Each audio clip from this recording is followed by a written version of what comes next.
St. Mary's First Nation is an economic success.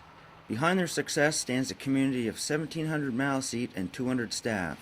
Inside the Kachusas Commercial Center are several offices that manage one of Fredericton's largest employers.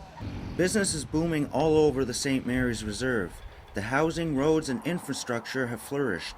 Travelers passing through the community may find it difficult to recognize that they are in a First Nation community. Hazel Brooks has managed the smoke shop since its opening. Okay, when I started it was in '97. I was just part-time over at the old band hall in a little green trailer. And there was only like maybe 4 employees then.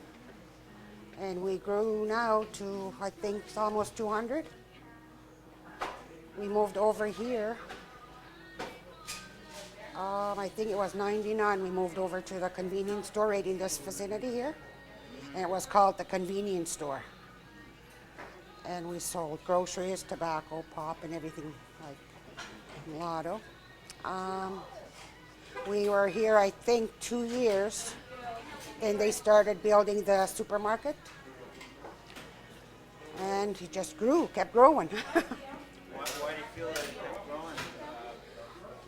Good management, reliable workers.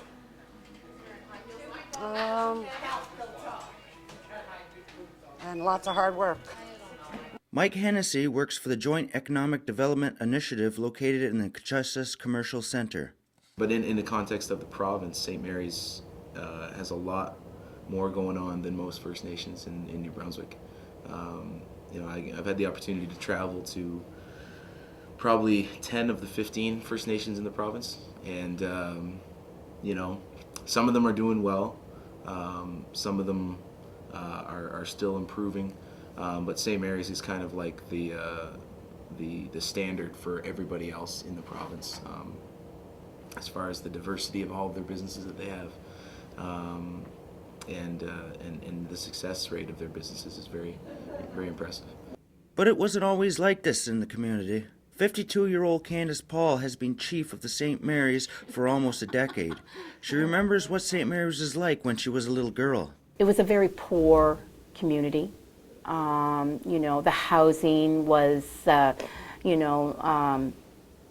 not well built, and so it really stuck out like a sore thumb. We're located right in the city of Fredericton, so it was very visible, the difference between the homes around us and our homes in the community. Today, the housing in St. Mary's is comparable to the bordering city. When driving through the community, the signs of economic growth are seen everywhere. The St. Mary's Band Office and Joint Economic Development Initiative, Community Police, Peace Hills Trust Bank are just a few of the institutions who rent office space in the community. Connected to the Kachusas Commercial Center is the St. Mary's Pharmacy, the supermarket, and coffee shop. Across the parking lot is the St. Mary's Smoke Shop and Gas Bar. Their success would be due to multiple factors. Again, they're located right here in Fredericton, so they're in an urban setting, which is a very huge advantage. It's a huge advantage to even in the Fredericton area. You've got Kingsclear, you've got Oromocto, but they're in a rural setting, whereas St. Mary's is right here in the heart of Fredericton, which is a huge plus, a huge bonus that they have. Also, the Chief Candace is very progressive on the economic development side. But only 60 years ago, the 250 band members used to live here. This is the old Devon Reserve. Since then, they have moved the houses up to Paul Street. Chief Candace Paul remembers. Our original community is the Devon Reserve, which is just along the water.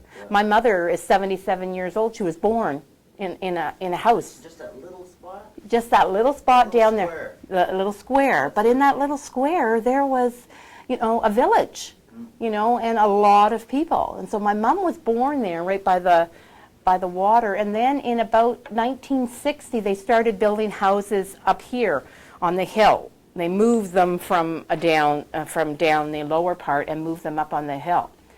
St. Mary's first businesses began as in-home stores that sold pop, chips, and ice cream. It wasn't long until they realized the potential of opening a store. In the 80s, we opened a smoke shop, convenience store out of a trailer. And it was actually in that little, across the street in the parking lot. And we outgrew that very fast, very, very fast. And then we built a smaller store across the street, a St. Mary's convenience store, that's what it was called, and outgrew that very fast. And then we have what we have today. This is not the same for many of New Brunswick's 14 First Nations. Statistics show that the province is home to Canada's poorest Aboriginal communities. Poverty, low employment, and crime rates are high. Many of band administrations struggle with provincial and federal governments over road conditions in their communities. First Nations are under federal jurisdiction, so the provinces won't pave the roads. The federal government won't either, so many First Nations have almost no paved roads at all. The roads that are paved aren't maintained. We have priorities here. Band members is our top priority. Then any First Nation person is our second priority. And then our third priority is anybody who actually comes in and seeks employment. Yeah, my name's JJ from Fredericton. I started working here in September of 2011. Found it very easy to get a job here. I just come down and applied and got a call back the next day and started pretty much a week later. It's a good place to work, good employees, everyone's pretty nice here. Most of the staff are native and they're awesome guys too, most of the supervisors, and usually you start off at $10 an hour and raises every year, incentives. I say to people all the time is that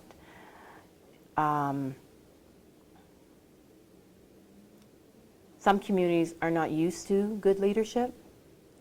They don't know that they shouldn't settle for any less than good leadership, you know, but they haven't known it, so they don't know that that's what they deserve. So I think that, you know, if any advice is that you need to... How do you get this good leadership? And once gotten, how do you keep it? Yeah, that's really hard, you know, especially with the 2-year, right now with the Indian Act regulations, every 2 years, it's very difficult. And of course you have other people come in and feed them, you know, freebies or and stuff like that. But I think you just continue to try to stay on the path that, you know, that got you in there as good leadership. And I think it's kind of contagious that when people see it, you know, it feels good. And, you know, knock on wood, I've been here 8 years. Hopefully I've got more years in me. And, you know, I also believe one of the biggest things I believe, and this is on my own personal belief, is that I'm a servant, a public servant. People don't serve me, I serve my people. And I think that when you have leadership that can all think that you'll see changes in communities. St. Mary's location in the province's capital city helps the reserve get funding from both the city and the province. Having a good relationship helps both the reserve and Fredericton. St. Mary's has had a sustainable leadership and a constant vision for years, and that has propelled them forward from that standpoint. Where in other communities, the EDOs are not always informed about the chief's vision. Do they want to just have a gaming center and that's their economic vision? And then a new chief comes along and is a little more progressive and wants to have a supermarket or promote tourism in the area. To deal with the different visions from the new leaders is a challenge for many EDOs. But here in St. Mary's, it's become a consistent vision over a long period of time. For Stu Journalism, I'm Tony Peter Paul.